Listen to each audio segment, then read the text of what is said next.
Invitamos a Lorena Veiga, gerenta de la ventanilla única de comercio exterior del Instituto Uruguay 21, Marcelo Pelle, director de la División Tecnología de Poder Judicial, Daniel Lafitte, director del área de desarrollo del sistema de DGI, Jorge Forchela, director del programa Salud.uy de AGESIC, Bienvenida. Y Karime Ruibal, coordinadora del programa Trámites en Línea de AGESIC. Bueno, muy bien, bienvenidos, amigos. Saben, yo recién lo decía cuando estábamos acá, y ahora lo quiero repetir. Yo estuve reunido con ellos un par de veces y conversando para conocer más de cerca los proyectos. Y la verdad que me siento un privilegiado de estar acá rodeado de gente que ha sido protagonista de cambios fuertes, cambios importantes, cambios con visibilidad, cambios que cambian rumbos. Cambios que cambian rumbos. Recién alguien decía, uno de los presentadores anteriores decía, me cambió la vida. Imagínense, ¿no? Un abogado que dice, me cambió la vida. Y así en cada uno de los proyectos hubo cambios de vida. Y yo lo que siento de esto que vamos a conversar acá y de lo que nos van a poner arriba de la mesa ellos, es que acá hay dos miradas para poner en este grupo de personas. Una, el propio proyecto. Las contingencias y las características del proyecto y lo que el proyecto impactó y cómo lo arrancaron y cómo lo sostuvieron y cómo lograron llevarlo adelante. Eso es el proyecto.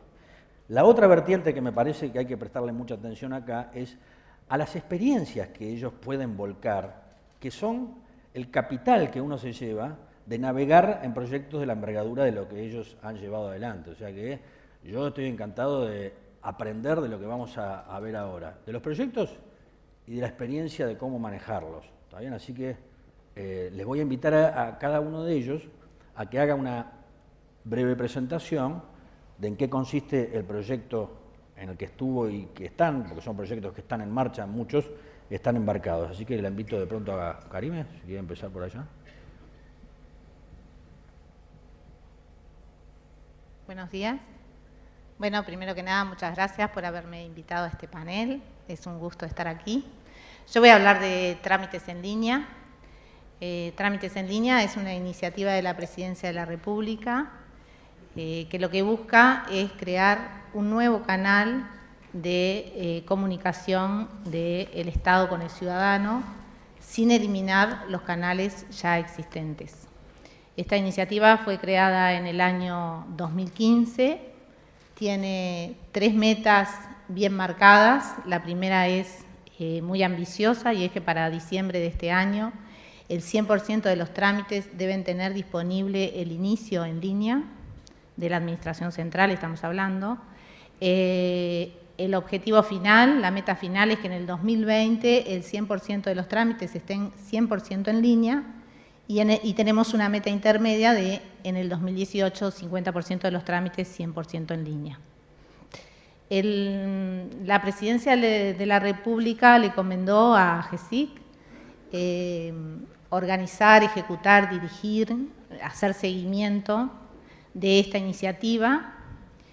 Para esto creamos en AGESIC el programa Trámites en Línea, que, como ustedes imaginarán, tiene muchos proyectos en los cuales estamos trabajando. Algunos que iniciamos en el 2015 ya los finalizamos y tenían que ver, más que nada, eran más internos de AGESIC, tenían que ver con la evolución y la selección de algunas herramientas de gobierno electrónico, como puede ser una agenda electrónica, como puede ser un gestor de formularios, que queríamos tener disponibles para aquellos organismos que carecieran de dichas herramientas.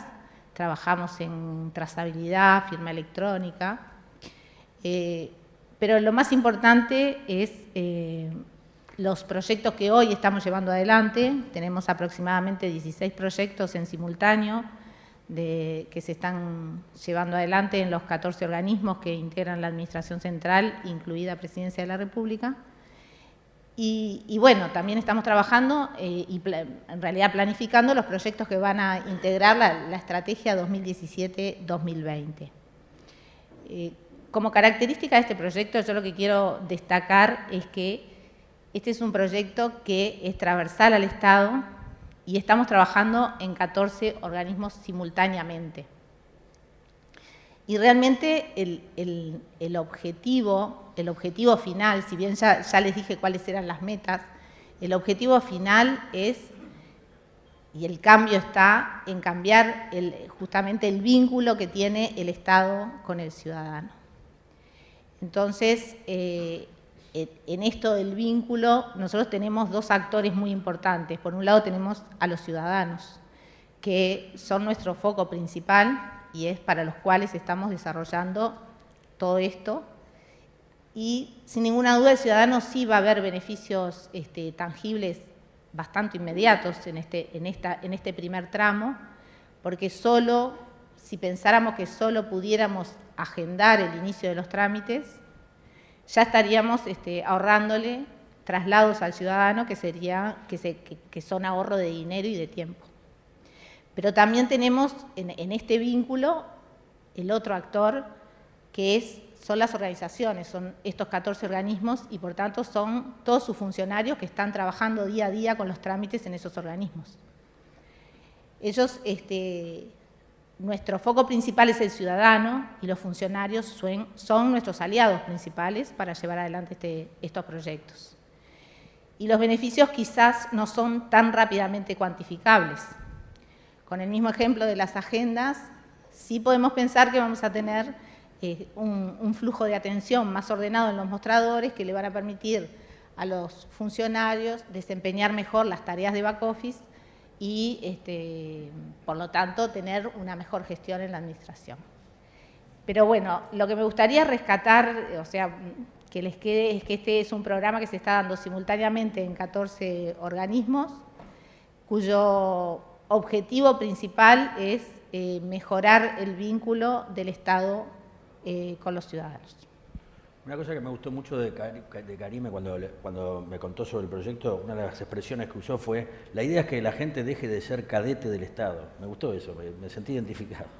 No de ser tan cadete, de estar llevando trámites de un lado a otro. Claro, digamos, si pensamos en por qué se llevó adelante este proyecto, ¿no? Este programa. Bueno, una era, todos sabemos lo tedioso, lo largo, lo complicado que es hacer trámites en la administración central. Pero por otro lado, teníamos dadas la tecnología estaba dada. Exacto. Para que el ciudadano dejara de ser el cadete del Estado, en el sentido de que llevara y trajera información de un organismo a otro cuando esa información está en poder del Estado. O sea, era un pecado eso. ¿Sí? Entonces, bueno, esa es una de las razones por las cuales que teníamos la tecnología dada. Después viene todo el tema de, como tú decías recién en tu presentación, de incorporar a las personas, no las tecnologías. Pero ya hablaremos de eso. Ahora vamos a hablar de eso. Gracias, Karime. Lorena Veiga, vamos a seguir con las damas. Adelante, Lorena.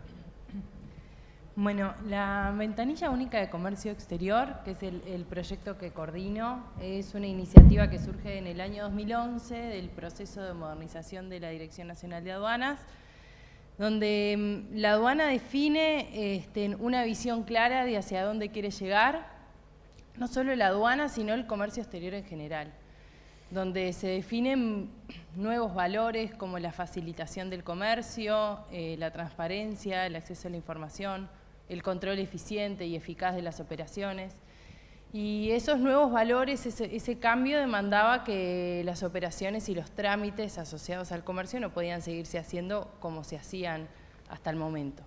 Y comenzamos a recorrer un camino que muchos países de la región y del mundo habían empezado a recorrer, que era la construcción de una BUCE, de una ventanilla única de comercio exterior. ¿Qué es esto de la BUCE? Digamos, es una plataforma electrónica y de servicios también, pero principalmente electrónica, que ofrece a los usuarios un punto único de acceso para gestionar todos los trámites asociados a las operaciones de comercio exterior. Quien antes debía peregrinar por N organismos del Estado, en el objetivo es que pudiera acceder a esa plataforma y realizar con este concepto de one-stop shop en todas las gestiones necesarias para las operaciones. Ahí, cuando dimensionamos la complejidad del problema, identificamos distintos tipos de usuarios, importadores, exportadores, despachantes de aduana, transportistas, y también, tal como comentaba Karime, identificamos 20 organismos o agencias vinculadas a las operaciones y que debían emitir algún tipo de permiso, documento o autorización para el comercio exterior. Entonces allí entendimos que había dos grandes desafíos. El primero, un desafío tecnológico, porque teníamos que lograr integrar en una única plataforma 20 tecnologías distintas o más, 20 realidades distintas, e identificamos en aquel momento 100 procesos diferentes que debíamos modelar en la plataforma. Entonces, ese desafío debimos atenderlo en un primer momento, pero también entendimos que había un desafío de articulación. Teníamos que lograr sentar a esos 20 organismos y a esos distintos tipos de usuarios a lograr acuerdos, armonizar sus procesos, acordar los controles que querían hacer sobre los documentos y sobre todo a ofrecer a los usuarios un punto único de acceso, digamos una experiencia sin fisuras. Queremos reivindicar el concepto de proceso de negocio en el Estado, ¿no? Donde hay un cliente que tiene necesidades y donde existe una cara única que le ofrece servicios para satisfacer esas necesidades. Hoy la UCE forma parte del Instituto Uruguay 21 y comenzamos a funcionar en noviembre del 2013 y desde ese momento hemos ido agregando trámites y más trámites a la plataforma. Lo entendemos como un proceso gradual en el cual vamos incorporando nuevos servicios a los usuarios. Muy bien, gracias Lorena. Jorge Forchela. Bueno, les voy a hablar un poco del programa Salud UI. Como ustedes saben, por allá por los años 2007 se hizo una reforma de la salud muy importante en el país. O sea, no solo se cambió el modelo de financiamiento, sino se cambió la manera de hacer las cosas, se cambió la forma como era el modelo de atención. Esa reforma se profundizó hasta que en determinado momento el gobierno entendió que era necesario reforzar el uso de la tecnología para que algunos de los principios digamos, sanitarios que había y de gestión que se habían postulado pudiesen viabilizarse con mayor profundidad. Por ejemplo, en esa reforma uno de los valores es la continuidad de la atención, es decir, que la persona se pueda atender en distintos lados, pero digamos, esa continuidad la continuidad sea algo que cada médico complementa y no cada médico empieza la historia de nuevo cada vez que la persona va. Ustedes saben que se han atendido muchas veces a instituciones incluso que van a un servicio, ese servicio tiene una forma de atender, van a otro que es distinta, otro servicio, etc. Y no está organizado en torno al ciudadano. Entonces ahí se pierde la complementación de digamos, la continuidad de la atención. Y después, el otro valor importante, bueno, es la calidad, de que ese acto médico tenga calidad. Y el tercero es la complementación de servicios. Es decir, se sostiene que digamos, las instituciones no pueden ser autárquicas y dar todos los servicios con el mismo nivel de calidad. Entonces, parte de la eficiencia del sistema requiere que las instituciones complementen, públicas y privadas. Entonces, en ese concepto de visión sanitaria es que se creó el programa Salud UI como un elemento de fortalecimiento del sistema a través del uso de las TICs. De ahí se identificaron varios proyectos que son el núcleo central, pero el primero es desarrollar una historia clínica electrónica nacional. Eso quiere decir, lo que les decía hoy, que la persona, el usuario, tenga una historia clínica que compendie todos los actos médicos o los actos de salud que esa persona recibió y pueda ser vista digamos, en cada consulta. En esa historia no quiero dejar la idea de que estamos pensando en hacer un gran banco de datos con todas las historias. En realidad no es así. O sea, la idea es que cada institución tenga que es responsable por la salud y por determinados actos sanitarios, tenga sus historias clínicas y a su vez exista un mecanismo, digamos, central que permita interconectar esas historias en el momento que se requiere. Porque debemos recordar que la historia es del paciente y la historia tiene que hacerse presente en el momento de la consulta. No es que estamos intercambiando y pasándonos historias entre los prestadores. O sea, cada prestador tiene responsabilidad sobre lo que tiene y, digamos, lo cede en el momento de la consulta. Esa es un poco la filosofía que seguimos. Bueno, ese proyecto en realidad es un proyecto de articulación bastante importante entre todos los actores de salud, es decir, no se olviden que el programa Saludí no manda, o sea, en realidad articula, es decir, no podemos dar órdenes de hagan tal cosa, sino que tenemos que articularlos. Entonces, esa es la singularidad que podríamos llegar a aportar en el manejo en esta, es decir, tenemos algunas otras cosas, pero nos parece que eso es lo que de alguna forma hemos recogido algunas experiencias que podemos volcar acá. Además de la historia clínica electrónica, también ha generado algunos sistemas que favorecen la complementación, como por ejemplo un sistema nacional de teleimagenología que permite la integración entre distintos servicios de imagenología a los efectos de optimizar los recursos médicos radiológicos en esa, Cali me sabe de eso porque estuvo también ahí, digamos, al momento del informe. Y tenemos una historia clínica electrónica oncológica, pero que es un sistema de manejo del servicio oncológico.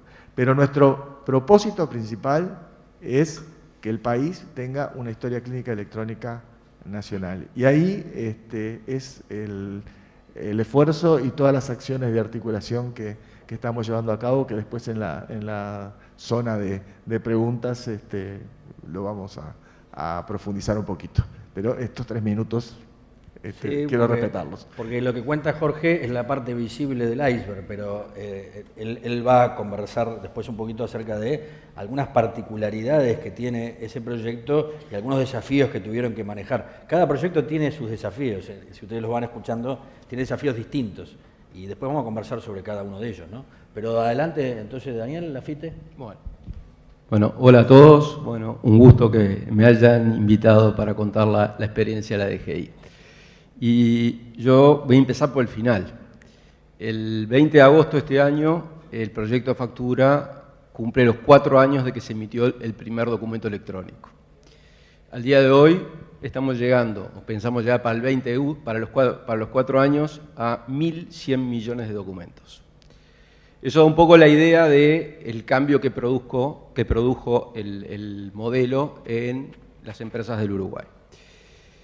Y cuando uno mira este proyecto parece una bobada, un bollito. ¿Qué tenés? Es un papel, lo subo a una computadora, genero un archivo, lo mando por mail. No es más ni menos que eso. Ese bollito lo metimos en el horno en el año 2008 y lo logramos sacar en el año 2012. Y para hacer eso, tuvimos que cambiar muchísimo la cabeza de cómo funcionábamos. En el año 2008 nos invitaron el Centro Interamericano de Administraciones Tributarias, estaba tratando de armar un modelo de factura electrónica de carácter global. Entonces nos invitan a participar y uno dice, qué bien, debemos ser muy buenos. No, nos invitaron como conejillo de indias. Y entonces fuimos, empezamos a ver qué es lo que había que hacer y de una semana que estuvimos encerrados en Panamá termina saliendo un documento con los 8 pilares que debiera tener un sistema de factura electrónica para poder ser implementado en cualquier país del mundo.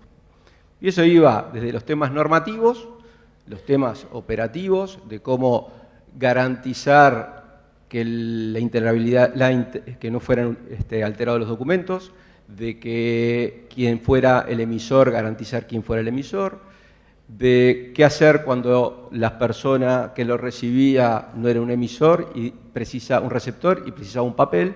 Básicamente se pacta todo eso. Incluso ¿qué hacer cuando el sistema no anda? Entonces quedamos contentísimos. En el 2008 teníamos el mapa de ruta, digámoslo así. Pero ¿qué es lo que pasaba? Nos faltaba un montón de contexto que todavía ni el país estaba preparado ni nosotros estábamos preparados. En 2009 aparece AGESIC con firma electrónica, ley de firma. Conseguimos uno de los problemas que teníamos que solucionar, que se nos iba un poco de nuestras manos. Y en 2010 aparece el elemento más clave para un proyecto de estas características, que es el sponsor. Aparece un director general que dice, este va a ser mi proyecto estrella durante mi gestión. Y lo voy a llevar adelante, pase lo que pase. Con eso ya teníamos todos los astros alineados. Básicamente lo podíamos disparar, que hasta este momento era una cosa prácticamente impensable. 2011 empezamos con una pata que quizás era la más compleja. Es decir, bueno, nosotros tenemos la idea, tenemos que venderla. ¿Y a quién tenemos que venderla? A los que se tienen que subir al carro con nosotros. ¿Y quiénes se tienen que subir al carro con nosotros? Otros organismos del Estado. Y también se tienen que subir al carro las empresas privadas. Porque en realidad este proyecto tenía que servirnos a todos. O sea, si nosotros decíamos lo vamos a hacer así, las empresas no iban a intercambiar entre ellas. Si no conseguíamos el apoyo de AGESIC o del correo para todo el tema de firma digital, tampoco lo íbamos a poder sacar adelante. Y justamente el gran esfuerzo que se hizo fue en alinearnos a todos, en conseguir un proyecto que nos sirviera a todos y que tuviera realmente un fin común. Y eso básicamente fue lo que motivó que este proyecto se transformara en un proyecto país. Ahí estábamos parados en 2011 y a partir de ahí, en un año, logramos sacar el primer documento electrónico. O sea que un poco era resumirles lo que implicó 4 años de trabajo. Bueno, gracias. Muy bien, Daniel. Marcelo Pelle. Bueno, buenos días para todos. Yo voy a hablar de lo que ha sido, digamos, para nosotros el proyecto de publicación de una aplicación móvil, básicamente para la consulta y seguimiento de expedientes. Primero voy a hacer una aclaración, ¿no? Y un poco con Gonzalo bromeábamos el otro día hablando de esto. Si nosotros tuviéramos una métrica de impacto por línea de código, nosotros seríamos unos estafadores del impacto por línea de código. Porque realmente el impacto que nosotros tuvimos comparado con lo que hicimos, visto y, digamos, y considerando esto en un ámbito donde tenemos informáticos en el auditorio, alguien podría decir, bueno, pero vamos a hablar de una aplicación móvil que permite acceder a un dato. Bueno, no parece ninguna proeza, ¿verdad? Pero desde el punto de vista del impacto organizacional, y obviamente el tema de hoy es el cambio, realmente ni nosotros esperábamos tener tanto impacto. Básicamente el Poder Judicial viene en un proceso de transformación. Tenemos un proceso de planificación estratégica que ha sido única en la vida del Poder Judicial. Casi siempre, cuando uno está en el Estado, uno ve que las organizaciones planifican el quinquenio, planifican el presupuesto. Y después, cuando cambian las autoridades, de vuelta a seguir una línea de trabajo muy difícil. El Poder Judicial, consciente de eso, estamos tratando de tirar líneas de 10 años y dentro de esa línea tuvimos un cambio importante respecto de la visión mediante la cual tenemos que hacer algunos proyectos. En general pensábamos los proyectos para la eficiencia en la interna, cómo nos impactaba la interna, cómo mejoramos en la interna. Y hemos tenido un cambio para tratar de mirar un poquito hacia afuera. Si ustedes van a un juzgado, lo primero que van a ver es una baranda, ¿verdad? Es un mueble de madera enorme, que es una barrera. Y esa barrera es parte de la identidad que teníamos en el Poder Judicial. Entonces, pensar ahora los proyectos al revés, pensarlos desde el usuario hacia adentro, es lo que nos permitió empezar a atrevernos a hacer otras cosas. Una de ellas es esta app, que básicamente lo que nos planteamos es a quién más tenemos que llegar y qué otras funcionalidades tenemos que dar para que la gente no sienta esa barrera. Cuando empezamos a estudiar el tema de la penetración de la tecnología móvil en general de la población, vimos algo muy interesante. Si bien nosotros teníamos consulta web de expedientes hacía unos cuantos años, era como una especie de secreto eso de la consulta web, porque a nadie se le decía que estaba la consulta web. Pero además hay mucha gente, y en general de pronto podemos hablar de la gente más vulnerada de pronto socialmente. Tener un PC para acceder a Internet no siempre es lo más común. Pero si uno va a nivel de lo que es los celulares y lo que es tener conectividad a Internet, ahí cambia la cosa. Entonces nos dimos cuenta que podíamos llegar a más gente. Pero también nos dimos cuenta de algo, que si nosotros invertíamos un flujo de información que ya estaba, porque tú hoy podías a través de la web consultar en qué estaba tu expediente, si simplemente dábamos vuelta a esa información y en vez de que vos consultes, nosotros te la enviamos, cambia completamente. Es como aquello de ponerse a esperar un ómnibus y no saber cuándo viene y esperarlo sabiendo a qué hora va a pasar exactamente, ¿no? Que la espera es totalmente distinta. Bueno, imagínense en un proceso judicial donde hay meses que está el expediente sin que suceda nada a veces. Todos los días entrar para ver si sucedió algo, todos los días entrar para ver si cambió algo. A la diferencia de con la misma información, yo te aviso cuando cambie. Y ahí está lo que le cambió la vida a la gente, ¿no? Entonces por eso yo hablo de ser estafadores del impacto por línea de código, porque realmente lo que hicimos tampoco fue una proeza tecnológica, pero el impacto que tuvo, no solamente en los usuarios, fue realmente algo que no esperábamos, sino que también tuvo un impacto, yo podría decir, y menos mal que tenemos un psicólogo acá en el panel, un impacto psicológico en la interna tremendo. De eso algo vamos a hablar después. Y algo que nos pareció también tremendamente importante es que a partir de esta aplicación cambió todo, ¿sí? Y alguien piensa, pero no innovamos demasiado. Es la misma información que estaba para consulta y es simplemente una aplicación que ahora me permite suscribirme a la tramitación. Bueno, en la gente, en la percepción de los usuarios, en la transparencia, en el servicio, en darle esa milla extra, cambió todo. ¿Ustedes mataron la figura del procurador, puede ser? Hay una asamblea acá esperando.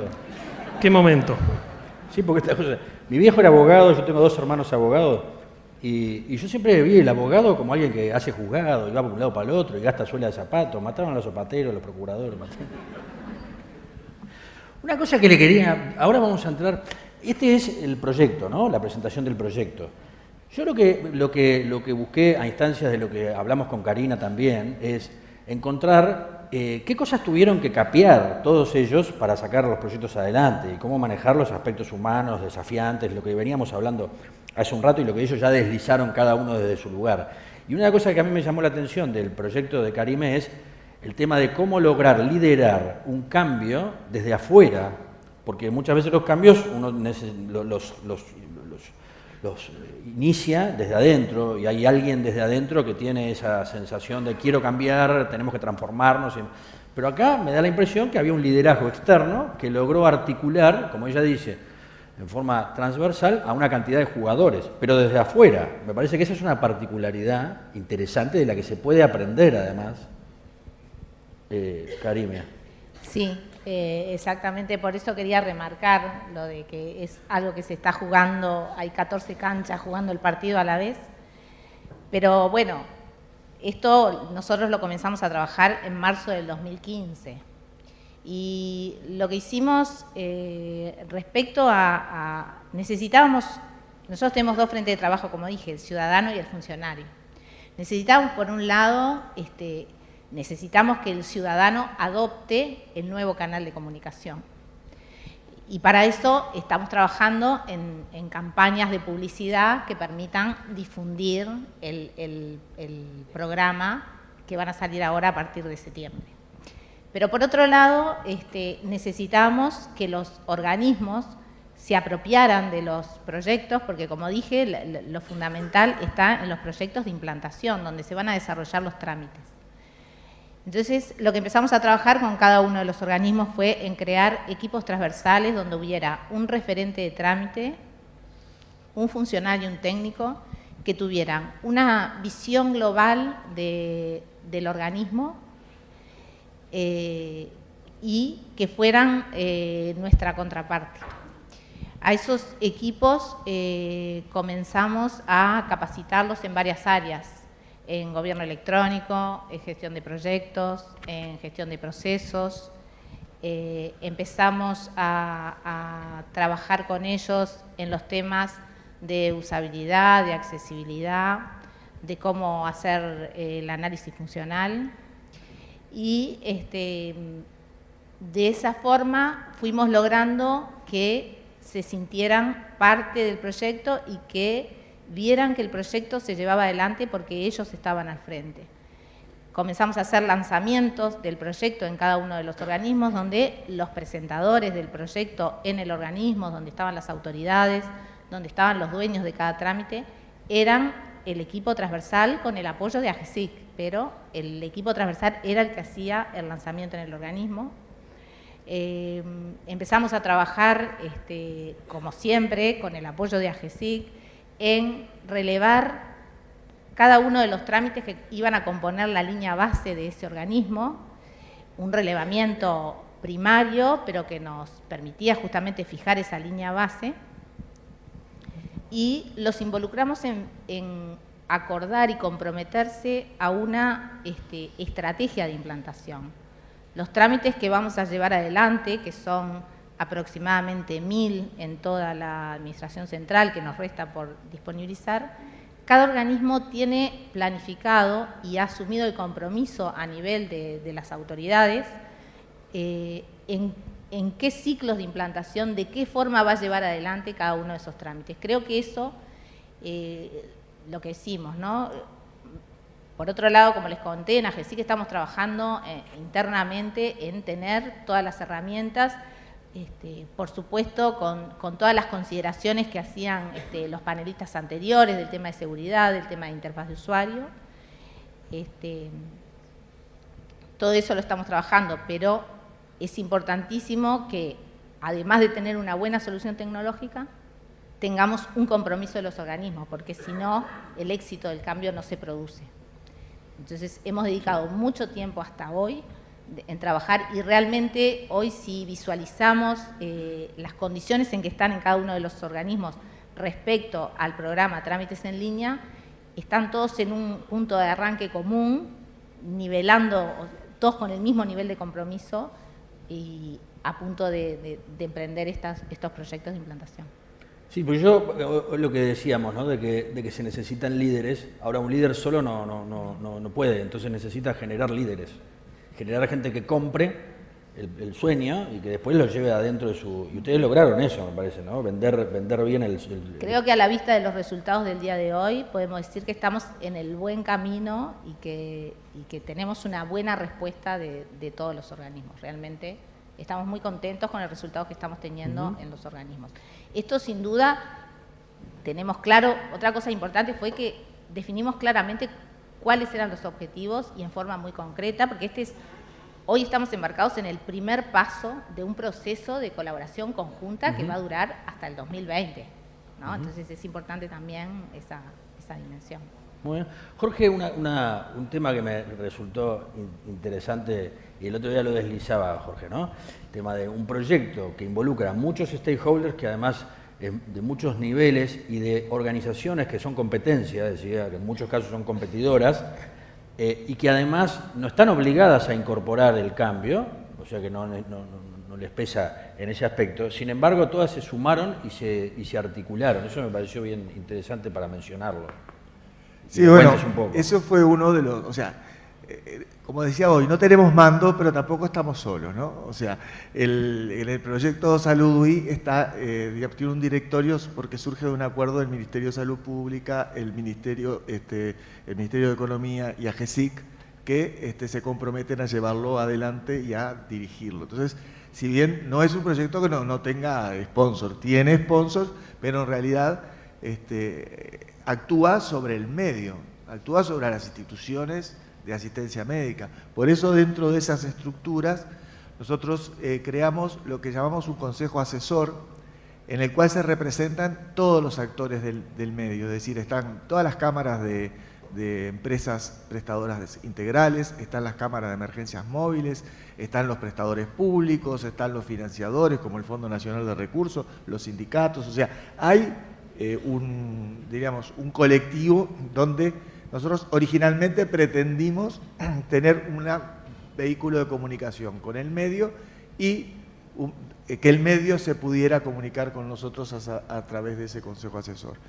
Eso fue, la clave para poder trabajar, pero llevó muchísimo esfuerzo. Yo recuerdo la primera reunión del consejo asesor, que fue en principios de 2013, cuando lo reunimos y le explicamos lo que queríamos hacer y a dónde queríamos llegar y no sé qué, y entonces un representante de la Cámara me mira y me dice: ¿y si ustedes me van a embarcar en esto a nosotros? Vamos a gastar un montón de plata, ¿qué garantías tengo yo ¿qué garantías tengo yo de que esto no sea un proyecto más de eso que se empiezan y te embarcan y después...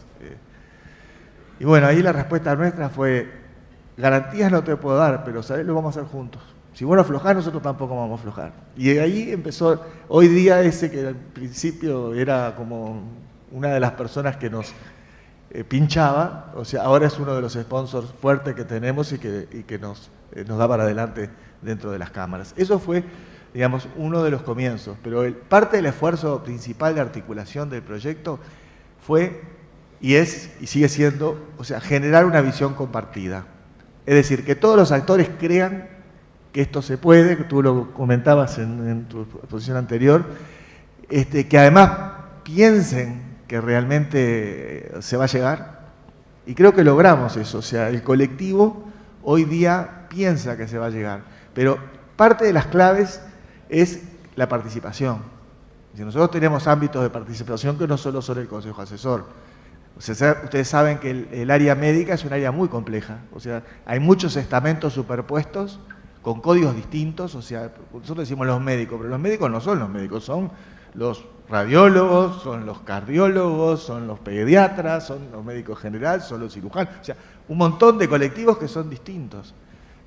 También tenemos el resto del personal de salud, enfermería, técnicos, radiólogos, licenciados, o sea, es un mundo que es difícil de articular, que tiene sus propios códigos. Entonces, lo importante es lograr la participación, pero no como una estrategia de que se sientan parte. No, realmente participan porque es importantísimo el aporte que hacen. O sea, son miradas diferentes que uno no puede simplificar desde la órbita de un proyecto. Esa participación en realidad abre los ojos en cada momento de unas cosas que no habíamos visto. O sea, que uno tiene la caricatura de eso, pero el interesado tiene esa profundidad. Entonces, por ejemplo, tenemos grupos asesores médicos, tenemos grupos asesores en enfermería, grupos asesores en radiología, que realmente trabajan y que gratis, o sea, no les pagamos, o sea, realmente son representantes de las empresas y de organismos públicos, de la academia, del sindicato médico, por ejemplo. Y ellos realmente trabajan, y trabajan, de verdad, y nosotros respetamos el trabajo, o sea, en el sentido de que agregan muchísimo valor a lo que hacemos. Entonces, esa estrategia de participación colectiva fue la que, de alguna manera, fue creando esa visión, fue creando ese marco de confianza, fue creando, diríamos, esto lo estamos haciendo todos juntos, pero no o sea, a nivel de hinchada, vamos arriba, ¿no? Esto realmente lo estamos haciendo porque yo noto que puse eso y eso que puse está volviendo de esta manera. Entonces, creo que esa es, digamos, el esfuerzo más grande que hemos tenido en el programa y es lo que permanentemente cuidamos, donde cada uno del equipo del programa tiene un grado de liderazgo en cada área y todos saben que para nosotros lo principal es articular. Nuestros stakeholders son lo más importante. Lo demás viene después, lo arreglamos, pero el tener ese compacto, ese grupo, es nuestra meta. Y de hecho reaccionan en forma, o sea, cuando los precisamos, siempre están disponibles, ¿verdad? Incluso algo que decías el otro día, Jorge, que lo ponías como una de las palancas en las que ustedes se apoyaron mucho, fue escuchar mucho, comunicar mucho y escuchar mucho, ¿no? Sí, usa esa expresión, sí. Comunicar mucho y escuchar mucho. Eso para nosotros es sumamente importante y es la función que hacemos con el Consejo Asesor. Generalmente siempre informamos de lo que pensamos hacer y siempre tenemos un feedback de lo que a ellos les parece. Y después les exigimos que eso lo bajen para el resto de las instituciones, para que eso genere capilaridad en todo el sistema. Porque, como les decía, ahí en el Consejo Asesor son 12, pero cada uno de esos 12 está representando cientos de stakeholders. Una cosa que a mí le quería preguntar a Marcelo, porque tiene que ver con cómo en un poder del Estado, porque el cambio fue en un poder del Estado a partir de un smartphone, ¿no? Uno veía los cambios tecnológicos que uno se los imagina siempre, o los cambios tecnológicos con repercusión tan importante como un poder del Estado, como el Poder Judicial, uno los apoya en computadoras, ¿no? Pero ahora están en un smartphone y vos mencionabas que algunas ventajas tenía el smartphone que permitió que esto pudiera tener este impacto, ¿no? Claro, sí. Primero fue, digamos, todo un trabajo tratar de convencer a la interna, ¿no?, de que eso iba a tener impacto. Y convencer a la Corte principalmente, ¿no? Donde quizás algunos de ellos sí, pero no todos son usuarios de smartphone. Entonces, primero eso, ¿no? Hablar de una cosa que parecía algo como una novedad tecnológica y nosotros lo que hacíamos hincapié que esa era la parte más chiquita del tema, ¿no? Pero ahí, bueno, tuvimos buen eco en la Corte y en especial dos ministros que se abanderaron mucho con este proyecto, ¿no?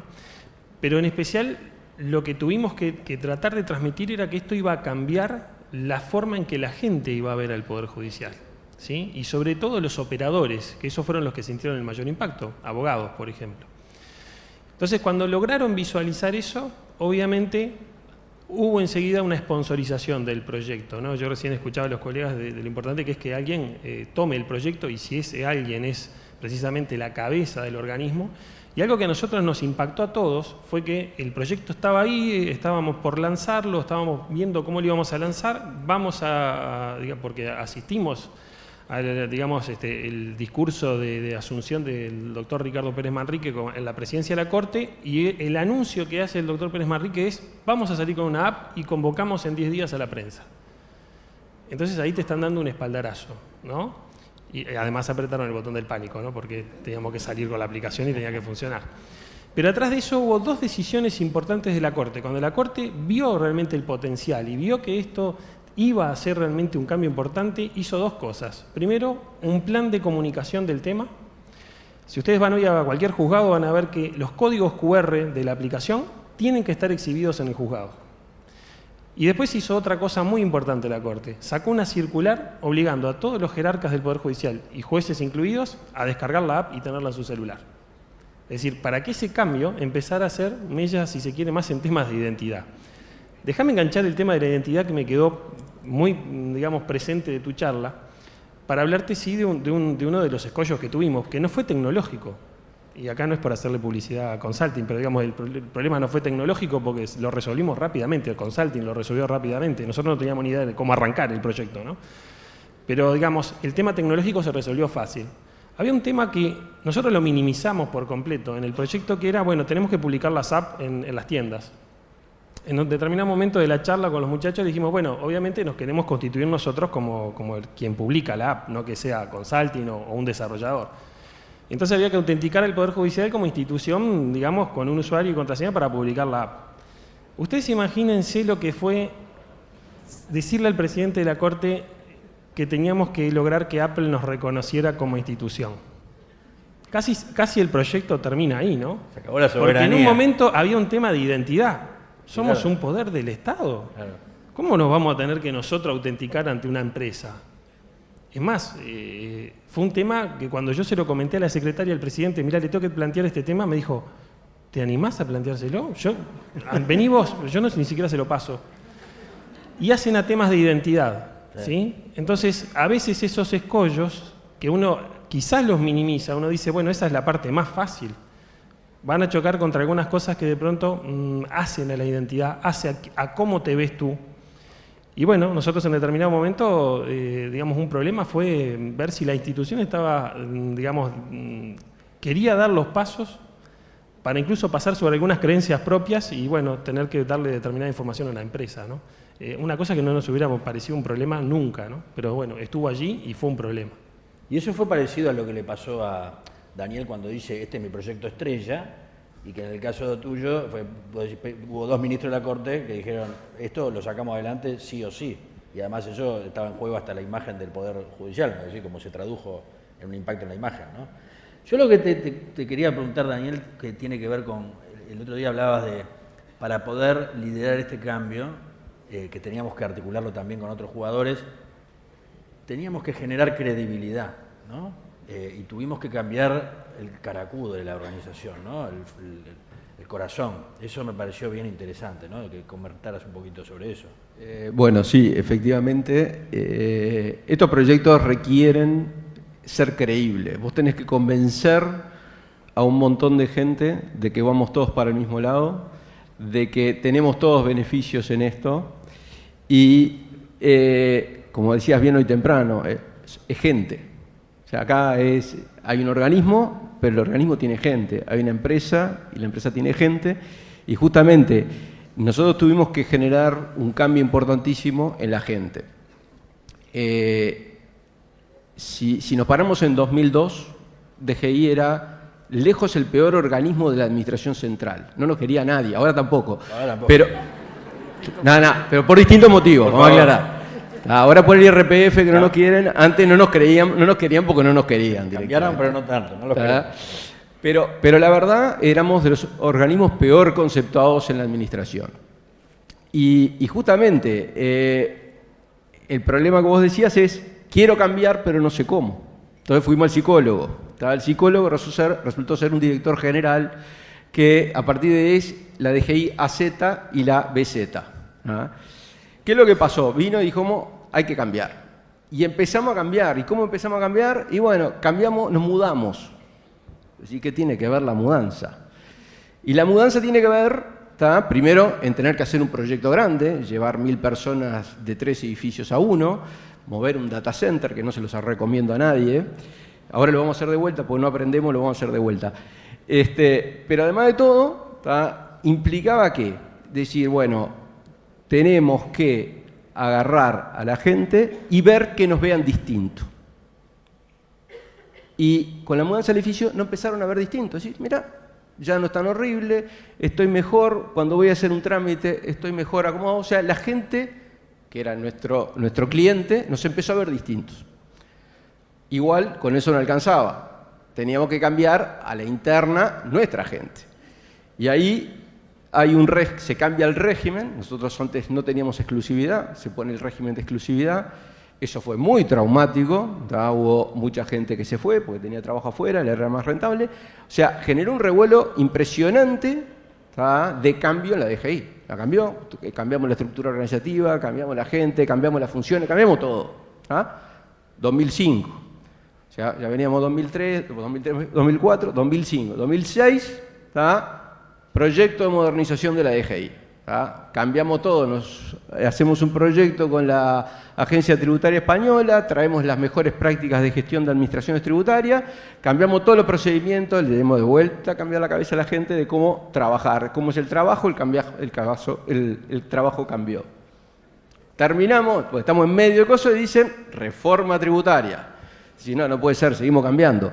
Bueno, hubo que hacer, pero peor, porque ¿qué es lo que pasa? DGI como organismo estaba acostumbrado a trabajar con empresas, con gestores, con contadores, con determinado perfil de gente. Llega la reforma tributaria, llega el IRPF y aparece don José y doña María. Nos cambió de vuelta. División, asistencia, cómo cambiamos la forma de atender a la gente, porque ya el que venía no tenía ni idea de lo que era la DGI siquiera. Bueno, todo otro cambio impresionante. Con eso llegamos a 2009, y en 2009 donde nos paramos en que justamente tenemos que empezar a ver, estaba el problema para la factura. Y bueno, ahí con todos estos cambios, DGI fue generando esa credibilidad. ¿Y qué credibilidad? Hacia adentro, la credibilidad de que podíamos hacer las cosas. Y hacia afuera, lo mismo. Mirá, estos locos han cambiado, están haciendo las cosas mejor y capaz que la pueden hacer de vuelta. En resumen, cambiamos el ADN. O sea, hoy por hoy, el cambio está en el ADN total de la DGI. O sea, ya sabemos que las cosas van a cambiar. Nos gustará menos o más cuánto cambian, pero el cambio lo tenemos adentro. Nosotros empezamos con un tipo de modelo de gestión de cambio que era cambiado te cambiamos. Y ahora estamos con un proceso de gestión mucho más estructurado, o sea que fuimos aprendiendo con el camino, con todas estas cosas, planes quinquenales, planes operativos anuales, todo modelado, o sea, el cambio ordenado. O sea que pasamos de un cambio de cambiado te cambiamos a un cambio totalmente ordenado. Y la gente ya lo tiene asumido, ya sabe que las cosas van a seguir cambiando y ya te permite encarar cualquier tipo de proyecto. ¿Saben una cosa? A mí me parece, porque ya me están amenazando con el minutero ese que ponen. Cosas que cada uno de ustedes desde el lugar que están y desde el camino que han hecho, quisieran dejarnos a todos como aprendizajes, como cosas que sienten, esto es para compartir. Y si ustedes tienen un proyecto mañana, yo te recomiendo, ¿no? alguna enseñanza, que seguramente que tienen muchas, pero en lo que puede entrar en un par de minutos cada uno que puedan decir, ¿no? El mensaje, lo que yo aprendí, lo que yo les quiero dejar, pero cosas como para que tomen nota. Adelante, Lorena. Bueno, en el caso de nuestro proyecto, creo que fue muy importante empezar con el final en la mente, digamos, tener una visión clara desde un principio de hacia dónde queríamos ir, y eso nos permitió comprometer al equipo y aunar esfuerzos y comprometer a la gente y contagiar el espíritu del proyecto en los distintos grupos de interés. Digamos, lo mencionaron todos ellos, el tema del involucramiento de las personas, realmente involucrar. Cuando hablamos de involucrar, no es convocar a una reunión para informar, sino que realmente formen parte del proceso y visualicen en los resultados su propia participación. A nosotros eso nos fue de mucha utilidad. Pero digamos, como principal experiencia de este proyecto, que me llevo en lo personal y creo que casi todos los miembros del equipo de BUS, es que somos casi todos informáticos los que estamos ahí adentro, y muchas veces los informáticos vemos un problema como el de poner una BUS en funcionamiento o una historia clínica electrónica, y empezamos a pensar en la arquitectura, en el lenguaje de programación, en ese tipo de cosas. Digamos, este tipo de proyectos están lejos de ser un desafío tecnológico. El verdadero desafío radica en lograr que esos cambios hagan carne en la gente, digamos, que logren adueñarse de los nuevos procesos, paradigmas, valores o lo que estemos cambiando. Entonces, si conocemos que el proceso va a ser así, podemos estar mejor preparados. Es decir, sí se puede cambiar, no es nada para héroes ni para superhéroes, digamos, pero tenemos que saber que son procesos duros, dolorosos, que vamos a fracasar, vamos a tener que levantarnos, vamos a tropezar una y otra vez, y si estamos preparados de antemano y conformamos un equipo que pueda apoyarse mutuamente, seguramente vamos a tener mejores resultados. Muy bueno. Muchas gracias, Lorena. Bueno, Karime. Aquí está lista, Karime, para las preguntas. Bueno, como aprendizaje, creo que lo importante es tener siempre el foco en lo que se quiere cambiar, porque a veces las personas estamos tentadas ya que estamos en el cambio, vamos a cambiar un poquito más, y eso por lo general lleva a que no cumplimos con los objetivos. Entonces, me parece muy importante, y los que me han escuchado hablar de trámites en línea saben que estoy hace 8 meses insistiendo que tenemos que hacer el inicio de los trámites, y solamente el inicio de los trámites. Hemos tenido experiencias en pilotos que hemos hecho sobre finales del 2015 y principios de este año, que con el ya que estamos queremos abarcar un poquito más del trámite, y entonces se nos desdibuja el proyecto. Me parece que eso es muy importante. Y otra cosa muy importante es lo que venimos diciendo todos, las personas, ¿no? Yo tengo un amigo que siempre dice que las personas se comprometen con lo que ayudan a construir, y creo que nosotros en este momento estamos confirmando este eslogan, y cuando hablamos de las personas hablamos de todas las personas, todos los involucrados, no solamente los externos, sino también los internos. Tenemos que estar convencidos como equipo de que sí se puede y que lo vamos a lograr, para poder transmitir que sí se puede y que lo vamos a lograr. Esas serían las dos experiencias. Muchas gracias, Karime. Marcelo. Voy a decir una obviedad, pero bueno, obviamente... No, si es una obviedad no lo digas. No, lo voy a decir. Sponsors bien comprometidos, pero no solo para la foto, ¿no? Sino comprometidos en serio y comprometidos durante toda la duración del proyecto, incluso cuando el proyecto está ya operativo. Eso es algo fundamental. Lo otro, no caer justamente en, si se quiere, el camino corto de querer cambiar, en el caso del Poder Judicial, por acordada, ¿no? O querer cambiar reglamentando únicamente. No se producen cambios así. A lo sumo, alguno que acata de pronto cambia, pero no cambias la organización. Entonces, nosotros que de pronto podemos tener la perspectiva de, a través de la tecnología, usarlo como palanca para algunos cambios, tener sí la sagacidad, si se quiere, de ver pequeños cambios que pueden generar impactos grandes y capitalizarlos. Como recién decía Daniel, de que eso genera confianza.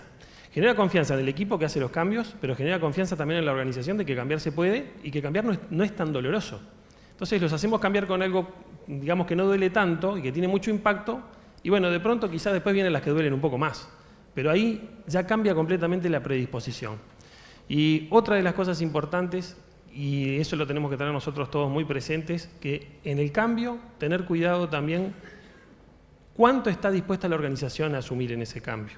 Nosotros no ser más realistas que el rey, ni pretender que todo se cambia con tecnología. Si la gente no está preparada para asimilar determinada tecnología o determinado cambio de paradigma que a través de la tecnología podemos proponer, no va a cambiar porque la tecnología funcione bien.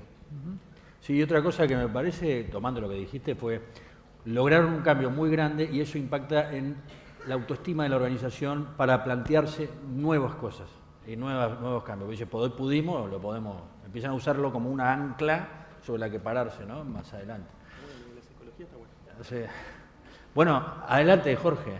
Mensaje final. Sí, bueno, nosotros vieron que siempre insistimos en formar el concepto de comunidad y que sea una visión compartida. Y creo que eso, aparte de las cosas que ya les dije, creo que eso se basa en una palabra que es confianza. O sea, confianza con dos pilares. Un pilar es hablar siempre con la verdad y con la sinceridad. Es decir, cuando contamos la cosa decimos, esto lo vamos a hacer, esto no lo pudimos hacer, esto no sabemos todavía cómo hacerlo, si a alguien se le ocurre, vengan y trabajamos juntos, o esto no lo vamos a hacer, por lo menos por ahora, pero tener esa comunicación franca que a uno que va generando esa relación de confianza y no están esperando, bueno, me lo dijo, a ver qué es lo que... Sin vueltas, podemos, no podemos, sabemos, no sabemos, está, no está. O sea, eso creo que es lo primero. Y la segunda pata de esa confianza es el equipo de trabajo. Es necesario tener un equipo de trabajo sólido. O sea, la confianza también se gana cuando uno tiene respuestas, cuando se precisan las respuestas.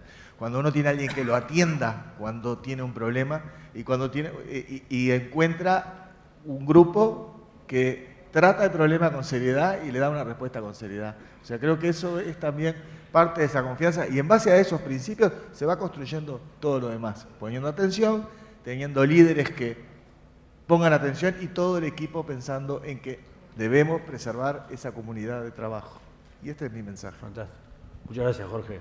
¿Daniel? Bueno, soy el último, ¿eh? ¿Qué? Soy el último. Me comprometís con esto. Bueno, a ver, yo estuve viendo un poco a ver cómo plantea el tema y se me ocurrió una idea. Si nosotros tenemos 3 etapas, antes, durante y después. En el antes, lo que nosotros vemos que se hizo bien con factura y que ha dado buenos resultados es, obviamente, tener un norte definido, como decía Karim. Si vos no tenés claro para dónde vas, no sabés a dónde vas a llegar.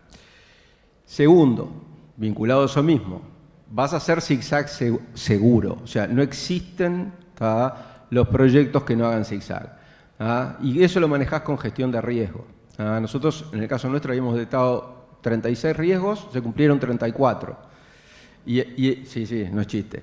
Y lo peor de todo fue que cuando estábamos a una semana de salir, viene el director general y me dice, sí, lo íbamos a hacer en 18 meses, pero lo podemos hacer en 12. Le digo, bueno, sí, vamos a verlo. Matriz de riesgo quedó toda roja. O sea, era todo riesgo alto. ¿Y qué pasó? Bueno, lo terminamos haciendo increíblemente en 12 meses, porque se larga el proyecto el 5 de septiembre de 2011 y sacamos el primer comprobante el 20 de agosto del 2012.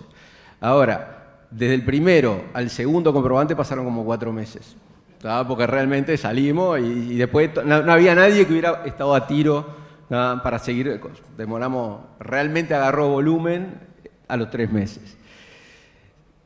La segunda, en el durante, el equipo, la gente. O sea, tenés que tener la mejor gente asignada, no podés estarla cambiando, tenés que tenerla permanente y sobre todo tenés que tener gente con mucho sentido común. O sea, las piedras en el camino aparecen, no las podés romper todas con la cabeza, es mucho más fácil pasar por arriba o saltarlas y el sentido común te hace eso.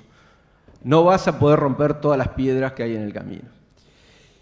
Y la tercera para después es la sostenibilidad.